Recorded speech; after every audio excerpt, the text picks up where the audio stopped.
Our Farm Basics topic today is cannibalization in crops. And as soon as we throw that out, you probably go, what in the world are you guys talking about? Well, what this is, it has to do with nutrients in the plant. Well, we are talking about hungry corn plants, for example, but they don't go over and eat another corn plant. They actually take nutrients that are already in the plant in a different plant part.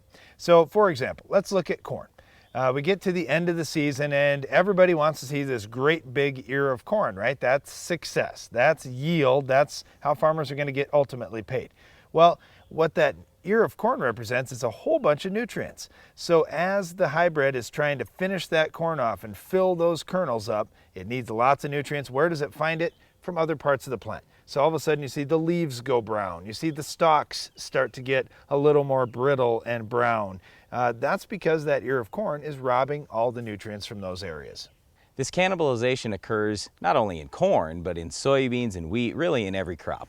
So during the course of the season, you're going to find that these nutrients that end up going into the seed, they're all throughout the plant. But they do go to the seed, and here's the reason why. Because all plants have one purpose, and that is to reproduce. That's the whole goal. And it doesn't matter when that plant came up, whether it's a crop, it's a weed, anything else, doesn't matter. It's trying to finish. It's trying to reproduce. So whatever seed it views that can potentially be viable, that's the seed that it's going to fill, that it's going to rob nutrients from the rest of the plant and put that into the seed, put all its energy into the seed, into reproduction. Okay, so what if a plant runs short of nutrients and it thinks, wow, I don't know if I have enough nutrients to really fill that seed. It's going to start cannibalizing earlier in the season. That's where farmers run into problems. That's where you see problems in your garden too, where all of a sudden the plants fall over or those kinds of things. Well, it ran short of nutrients and it's trying to move them up into that seed. You have to make sure you have plenty of plant food out there. Now, if you have an abundance of plant food and the plants have as much as they could possibly ever need, well, then it's great. The plant stays healthy all the way towards harvest and fills out, and you have fantastic quality seed in most cases. So here's the challenge for farmers. They need to do some soil testing. They need to test that plant tissue throughout the season and make sure that they have ample supplies of plant food.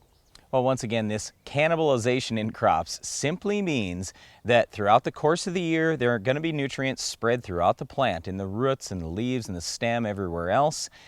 And the plant needs to reproduce, so it takes as much energy as it needs. It robs it from the rest of the plant. It robs those nutrients from the rest of the plant and brings it to the seed. That's what we call cannibalization in crops. Well, there may be plenty of plant food out in the field so your plants don't have to cannibalize, except that weeds could be stealing it away from the plants. That's why it's important to control weeds like our Weed of the Week. Can you identify this week's weed?